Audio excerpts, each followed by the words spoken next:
আন্তর্জাতিক রাজনীতির খবরের কাগজ বা টেলিভিশন আলোচনায় আরব ন্যাটো শব্দটি হয়তো অবশ্যই আপনার কানে এসেছে।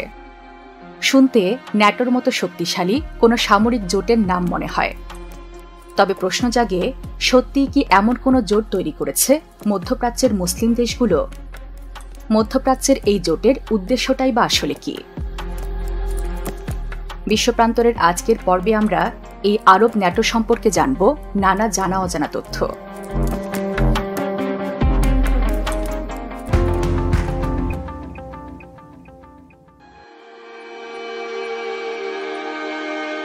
আরব ন্যাটো মূলত একটি প্রস্তাবনা, যার আনুষ্ঠানিক নাম মিডল ইস্ট স্ট্র্যাটেজিক অ্যালায়েন্স বা মিসা। এই জোটের উদ্দেশ্য হল ন্যাটোর অনুকরণে মধ্যপ্রাচ্যের দেশগুলোকে নিয়ে একটি শক্তিশালী সামরিক জোট গঠন করা। আরব ন্যাটোর ধারণাটি নতুন নয়, বরং এই ধারণাটি প্রথম আলোচনায় আসে 2017 সালে, যখন যুক্তরাষ্ট্রের প্রেসিডেন্ট ডোনাল্ড ট্রাম্প সৌদি আরব সফর করেন। তখন তিনি প্রস্তাব দেন সৌদি আরব, সংযুক্ত আরব আমিরাত, বাহরাইন, কুয়েত, কাতার, ওমান, জর্ডান এবং মিশরকে একত্রিত করে একটি যৌথ প্রতিরক্ষা জোট গঠন করা হোক, যার মূল নেতৃত্বে থাকবে যুক্তরাষ্ট্র, ঠিক যেমনটা ন্যাটোর ক্ষেত্রে দেখা যায়। তবে তা বাস্তবায়নের পথে নানা বাধায় থেমে যায়। এখন প্রশ্ন আসে, প্রেসিডেন্ট ট্রাম্প কেন মধ্যপ্রাচ্য নিয়ে এই সামরিক জোট গঠন করতে চান? ট্রাম্পের দৃষ্টিতে এই প্রস্তাবনাটি ছিল আসলে এক ঢিলে 3 পাখি মারার মতো একটি কৌশল। কারণ এমন একটি সংগঠন তৈরি হলে প্রথমত ইরানের ক্রমবর্ধমান প্রভাব রুখে দেওয়া যাবে, দ্বিতীয়ত আইএস বা আল কায়দার মতো সন্ত্রাসী সংগঠন মোকাবেলায় যৌথ পদক্ষেপ নেওয়া সহজ হবে, আর তৃতীয়ত যুক্তরাষ্ট্রের অস্ত্র বিক্রির বিশাল বাজার আরও শক্তিশালী হবে। আর এই পরিকল্পনা বাস্তবায়িত হলে সৌদি আরব নেতৃত্ব ও অর্থ, মিশর ও জর্ডান সৈন্য ও ভৌগোলিক কৌশলগত সুবিধা এবং উপসাগরীয় দেশগুলো যোগাত অর্থনৈতিক সহায়তা, আর এর মূল নেতৃত্বে থাকা যুক্তরাষ্ট্রের কাছ থেকে পাওয়া যাবে অস্ত্র, প্রশিক্ষণ ও কৌশলগত নির্দেশনা। এক কথায় মধ্যপ্রাচ্যে একটি আঞ্চলিক প্রতিরক্ষার ঢাল তৈরি হতো। তবে কাগজে কলমে পরিকল্পনাটা বেশ আকর্ষণীয় শোনালেও বাস্তবতা আসলে কেমন ছিল? এই প্রশ্নের উত্তর হচ্ছে, বাস্তবতা ছিল একেবারে ভিন্ন। পরিকল্পনাটির প্রধান সমস্যাই ছিল অভ্যন্তরীণ বিভাজন।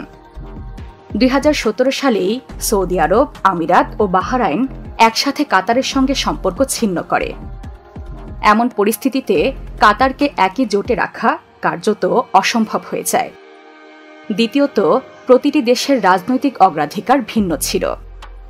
সৌদি আরব ও আমিরাতের প্রধান শত্রু ইরান হলেও মিশরের কাছে বড় শত্রু মুসলিম ব্রাদারহুড। আবার জর্ডান ও কুয়েতের জন্য ফিলিস্তিন ইসরায়েল ইস্যুই ছিল মুখ্য। এত ভিন্ন লক্ষ্য নিয়ে একত্রিত হওয়া মূলত কঠিন কাজ। তৃতীয়ত, আমেরিকার ভূমিকা নিয়েও অনেকের আশঙ্কা ছিল। বিশেষজ্ঞদের মতে অনেক আরব রাষ্ট্রই আশঙ্কা করে এই জোট আসলে কোনো স্বতন্ত্র আরব উদ্যোগ হবে না, বরং এটি হয়ে উঠতে পারে এক ধরনের আমেরিকার ন্যাটো, যেখানে স্থানীয় দেশগুলোর স্বাধীনভাবে সিদ্ধান্ত নেওয়ার সুযোগ সীমিত হয়ে উঠবে। আরেকটি বড় প্রশ্ন ছিল, এই জোটে ইসরায়েলকে কিভাবে দেখা হবে? উপসাগরীয় কয়েকটি দেশ ইসরায়েলের সঙ্গে সম্পর্ক স্বাভাবিক করলেও অন্যরা এখনও ফিলিস্তিন প্রশ্নে কড়া অবস্থানে রয়েছে। ফলে জোটের কাঠামো একেবারে শুরুতেই দুর্বল হয়ে পড়ে।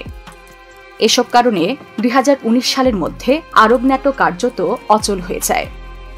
কয়েক দফা এই বিষয়টি নিয়ে বৈঠক হলেও কোনো যৌথ সামরিক কমান্ড ব্যবস্থা গড়ে ওঠেনি।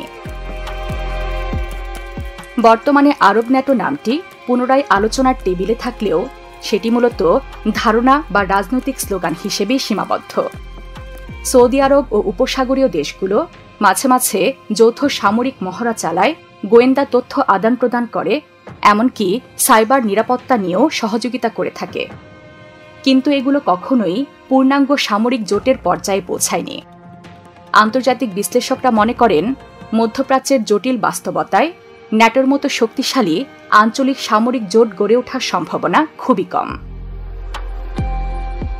তবে আরব নাটকই একটি অপূর্ণ স্বপ্ন, অনেকটা তাই।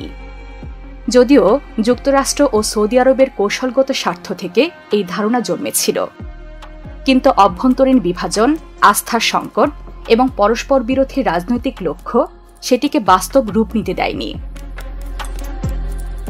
আজ এটি অনেকটা মরুভূমির মরীচিকার মতো। দূর থেকে ঝলমলে মনে হলেও কাছে গিয়ে দেখা যায় আসলে ফাঁকা। বর্তমান পরিস্থিতিতে মধ্যপ্রাচ্যের জন্য বাস্তবসম্মত পথ হতে পারে ছোট ছোট দ্বিপাক্ষিক বা আঞ্চলিক সহযোগিতা, যেখানে প্রত্যেক দেশ নিজস্ব স্বার্থ অনুযায়ী অংশ নেবে। তাই আরব ন্যাটো নামটি ইতিহাসের পাতায় থেকে যাবে একটি আকর্ষণীয় ধারণা হিসেবে, কিন্তু বাস্তবে পূর্ণাঙ্গ জোট হিসেবে তার জন্ম হবে কিনা তা নিয়ে এখনও বড় সন্দেহ রয়ে গেছে।